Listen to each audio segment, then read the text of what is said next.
Sebelumnya buat teman-teman yang belum subscribe channel Keluarga Petani Indramayu, silahkan subscribe. Semoga yang subscribe diberikan rezeki yang melimpah, amin.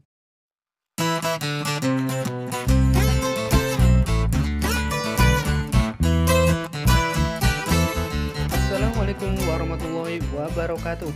Ya, berjumpa lagi dengan channel Keluarga Petani Indramayu, channelnya Wondermayu. Nah, kali ini kita akan melakukan yaitu penyemprotan padi. Seperti biasanya aktivitas sehari-hari kita kalau tidak mupuk ya nyemprot. Nah, kali ini kita akan melakukan penyemprotan di usia kurang lebih 45 hari setelah tanam, karena kita akan memulai untuk menggenjot yaitu untuk pembuahan, untuk pembentukan malai dan juga bulir padi. Karena untuk membuat malai atau bulir padi itu dimulai dari sebelum padi itu bunting besar.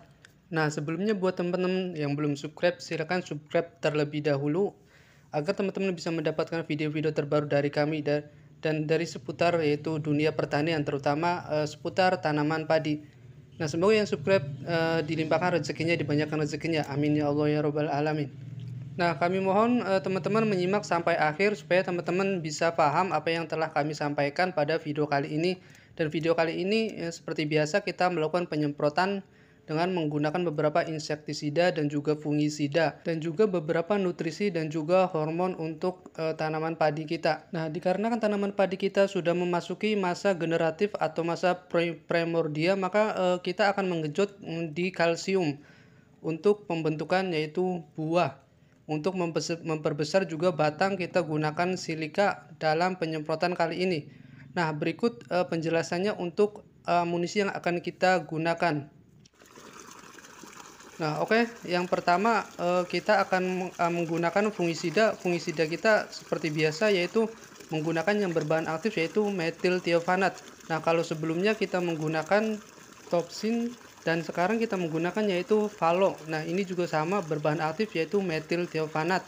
Cuman kandungannya yang ini lebih besar sebanyak 525, kalau topsin sebesar 500. Nah, dengan dosisnya yaitu sama, penggunaannya kurang lebih 30-33 mili per tangki 16 liter.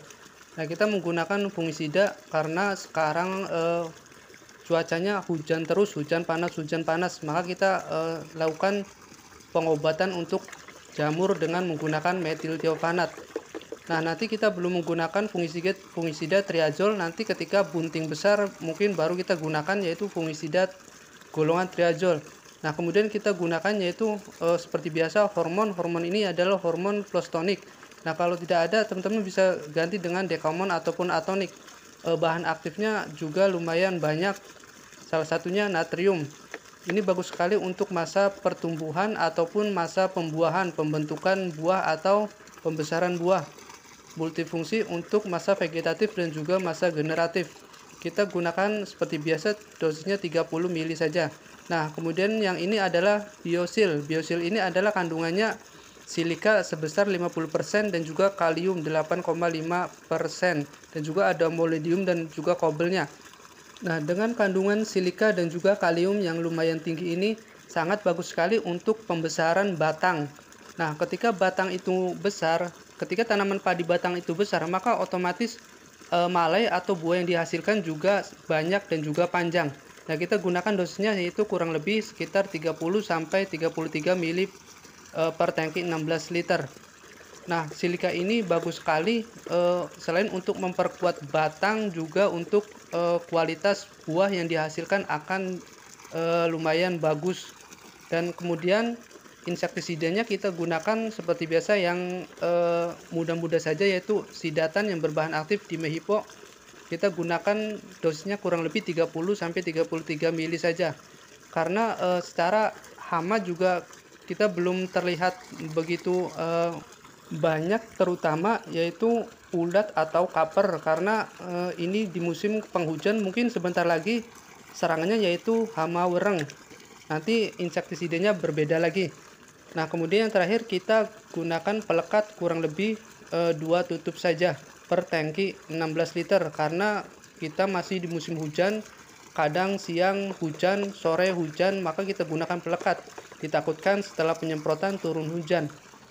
Nah, oke, kemudian yang terakhir seperti biasa amunisi andalan kita yaitu bionuklir. Nah, kali ini kita menggunakan bionuklir MKP, monokalium fosfat, dengan tinggi unsur hara, fosfat, dan juga kalium. Nah, ini bagus sekali untuk masa pembentukan malai atau pembentukan buah.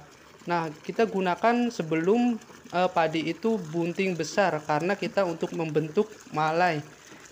Kalau sebelumnya kita menggunakan yaitu bionuklir NPK 1616 dan juga bionuklir NPK grower, kali ini kita menggunakan yaitu bionuklir MKP. Dosisnya kita gunakan sebanyak kurang lebih 400 ml per tangki 16 liter. Kalau sebelumnya di masa vegetatif kita gunakan 250 sampai 350 ml per tangki. Nah, di masa generatif ini kita gunakan, tingkatkan lagi sebanyak 400 ml sampai 500 untuk masa generatif atau masa pembuahan, karena kita mengejar ppm 2000, di atas 2000. Kalau di masa vegetatif mungkin ppm-nya sekitar 1000 itu sudah cukup. Nah, bionuklir MKP ini ada campurannya juga dari NPK grower, cuma sedikit, sekitar kurang lebih 250 gram.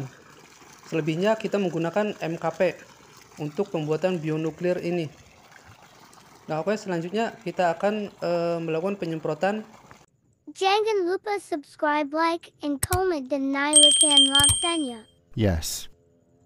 Nah, selain fokus di nutrisi, kita juga harus selalu mengontrol yaitu dari hama dan juga penyakit. Karena di masa generatif ini sangat rawan sekali. Yang pertama yaitu dari jamur atau bakteri, dan juga dari hama, terutama kalau di musim penghujan seperti ini yaitu hama wereng, yang sangat merugikan sekali untuk para petani karena bisa mengakibatkan gagal panen. Dan kemudian juga dari jamur itu akan membuat kegagalan karena menyerang, yaitu seperti blas leher atau kata orang sini disebutnya teklik. Itu akan bisa mengakibatkan kegagalan panen atau membuat padinya menjadi tidak berisi karena terkena jamur atau blas leher atau teklik. Nah, makanya dari itu kita harus selalu mengontrol tanaman kita. Bila perlu pencegahan dari dini yaitu dengan menggunakan fungisida ataupun dengan insektisida kalau ada hama. Karena untuk membuat tanaman yang sehat itu sulit, tidak semudah membuat tanaman kita menjadi subur. Karena tanaman yang sehat itu harus butuh perawatan yang ekstra, terutama kontrol setiap saat, setiap waktu dari jamur ataupun dari hama. Nah, oke, itulah video dari kami. Semoga bermanfaat dan juga bisa berguna untuk teman-teman. Kurang lebihnya kami mohon maaf apabila ada kesalahan dalam videonya. Sekian saja. Assalamualaikum warahmatullahi wabarakatuh.